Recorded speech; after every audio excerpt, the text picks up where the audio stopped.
ചക്കുളത്തമ്മയ്ക്ക് പൊങ്കാലയർപ്പിച്ച് സായുജ്യമടഞ്ഞ് ഭക്തജനങ്ങൾ. മഴയെ അവഗണിച്ചും പതിനായിരങ്ങളാണ് ചക്കുളത്തുകാവിലെ പൊങ്കാലയിൽ പങ്കെടുത്തത്. ചരിത്രപ്രസിദ്ധമായ ചക്കുളത്തുകാവ് ശ്രീഭഗവതി ക്ഷേത്രത്തിൽ ആയിരക്കണക്കിന് ഭക്തരാണ് പൊങ്കാല അർപ്പിച്ചത്. പുലർച്ചെ മുതൽ പെയ്ത മഴയെ അവഗണിച്ചാണ് ഭക്തർ പൊങ്കാലയിടാൻ എത്തിയത്. തകഴി, തിരുവല്ല, കോഴഞ്ചേരി, ചെങ്ങന്നൂർ, പന്തളം, കിടങ്ങറ, പൊടിയാടി, മാന്നാർ, മാവേലിക്കര, ഹരിപ്പാട് എന്നിവിടങ്ങളിലേക്കുള്ള റോഡുകളിലെല്ലാം പൊങ്കാല കലങ്ങൾ നിരന്നു.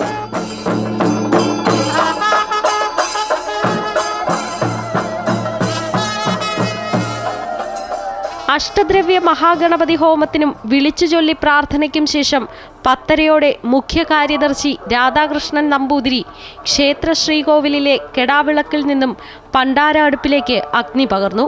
തുടർന്ന് ഭക്തരുടെ പൊങ്കാല അടുപ്പുകളിലേക്ക് അഗ്നി പകർന്നതോടെ ക്ഷേത്ര പരിസരം ഒരു യാഗശാലയായി മാറി.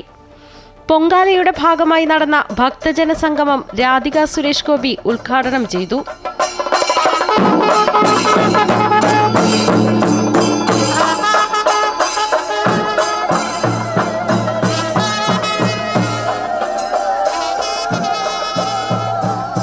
അഞ്ഞൂറിൽ പരം വേദപണ്ഡിതന്മാരുടെ കാർമ്മികത്വത്തിലാണ് പൊങ്കാല നിവേദിച്ചത്. ചക്കുളത്തുകാവിലമ്മ 51 ജീവിതകളിലായി എഴുന്നള്ളിയാണ് നിവേദ്യം സ്വീകരിച്ചത്. അമ്മയ്ക്ക് പൊങ്കാല അർപ്പിച്ച് അനുഗ്രഹപുണ്യവുമായാണ് ഭക്തർ മടങ്ങിയത്. ഇനി അടുത്ത പൊങ്കാലയ്ക്കായുള്ള കാത്തിരിപ്പിലാണ് ഭക്തർ. അമൃത ന്യൂസ്, ആലപ്പുഴ.